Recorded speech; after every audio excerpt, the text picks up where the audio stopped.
So starting off here, you can see I've got the top half separated from the bottom half. This is just so that it makes it easier to paint the inside of the back end where all the little scarabs are. If you don't want to paint them, it doesn't matter too much. They're only visible from the bottom of the model anyway, looking through the holes in the bottom. So that's entirely up to you. But for me, I wanted to just give them a bit of a paint job, and so I've left them separated.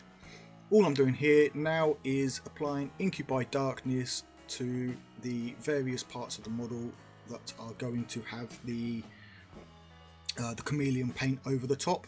So that's all of the sort of the back end of it here, the legs and front claws, and anything that just sort of becomes a joint really, or more of a limb than a joint.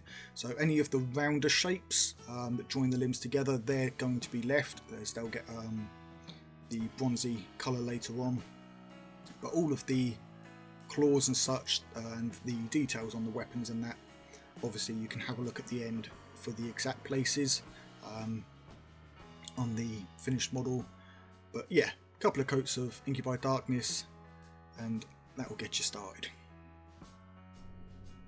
Right, so once I've got all of the Incubi Darkness areas done, I'm now applying my copper wash to all of the areas that I want, obviously that copper, bronze, brass type look to it. So again, this is 1 part Screaming Bell, 5 or 6 parts of contrast medium or Lamia medium, and then 2 or 3 parts water.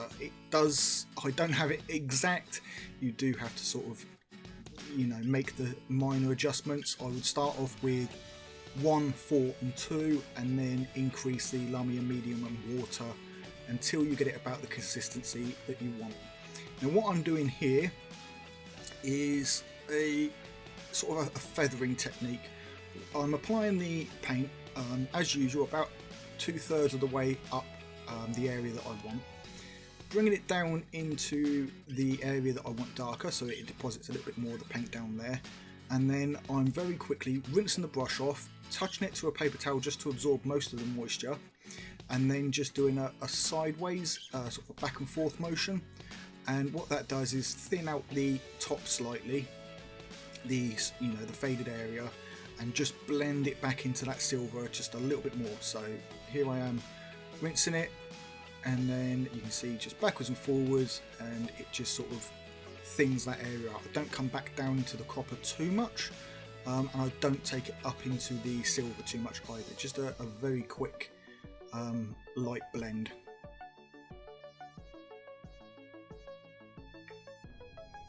So next up, I'm taking some Abaddon Black, and I'm just using this to paint all of the smooth cables. Obviously there's 2 types of cables, as I always say. You've got the smooth and the corrugated, the textured bumpy type ones.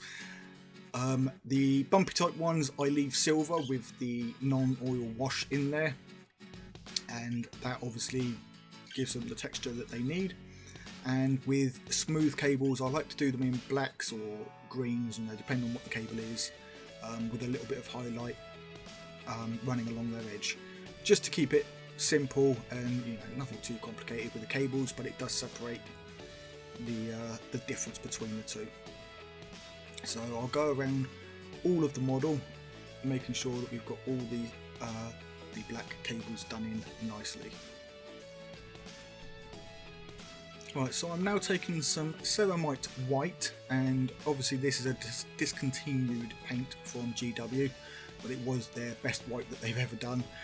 Just use whichever white you like the most, and all I'm doing is just touching in anywhere that is going to have a green glow.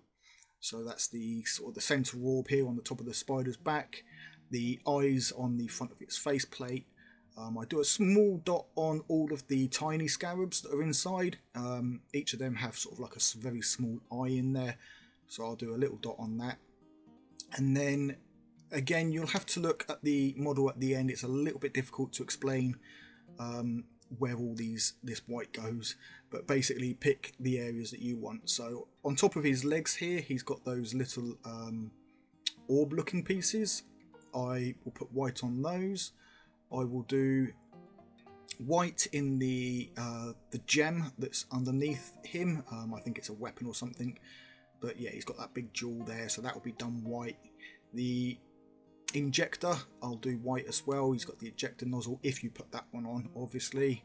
And yeah, just go around the model, pick out what you think would look nice with the green glow, and that is basically what I did. Alright, so next up, I've mixed up a grey using the black and white, thinned it down with some water, and then I'm just going around and doing a very thin highlight on all of the black cables. Nothing super complicated. You can see here it's going on. It looks a little bit bright, but as it dries, because it's thinned down, that does go a little bit darker. And then you can see on the top of the Spyder's back, I also filled in those lines with white ready for the green. I recommend doing that last, after you've done the chameleon paint, if you are obviously following this paint scheme. I did it first and then didn't think of having to apply the chameleon paint over the top, so the green glow will be the last piece that I do.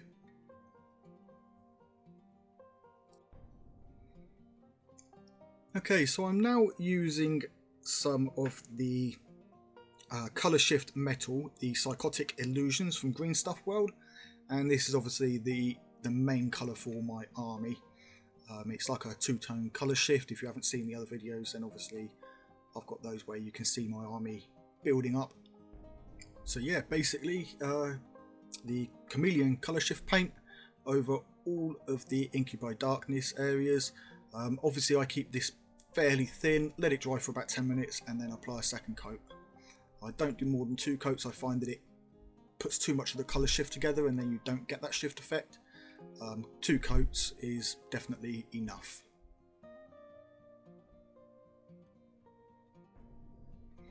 And then finally, taking some Tesseract Glow, I just applied this over all of those white areas. The larger areas, such as the orb here, I try to push it down into the edges and leave the top of it a little bit more white, so I don't get that sort of stain and ring kind of area or blob on the top. Yeah, basically use it to stain the white area with that yellowish look, and then push it down into those edges, and that will give that green glow effect. And there it is, guys, a finished Canoptek Spyder. Obviously, super short video this week, less than 15 minutes long, so yeah, I've managed to keep that good. If you have watched the video to the end of this, or to this point, then thank you ever so much for your continued support. I'm glad you are enjoying the videos. If you have enjoyed this video, hit that thumbs up button. If you have not yet subscribed, hit that subscribe button. And to those of you who have recently subscribed, a big warm welcome to the inner circle. Thank you for your support. If any of you would like to support me further, I have now set up a Patreon and a Discord. The links to both of those are down in the description, along with my Twitch link.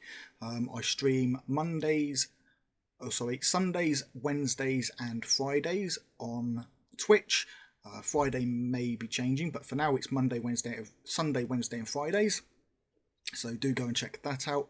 And yeah, if you'd like to see one-off videos or videos earlier than they are released on YouTube, then check out my Patreon.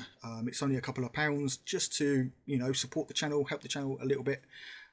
That money will go towards obviously improving the channel, buying other models to be able to paint for you guys and show you guys how I will paint those.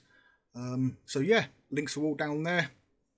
Other than that, thank you ever so much for joining me, guys, and until next time, take it easy and keep painting those minis.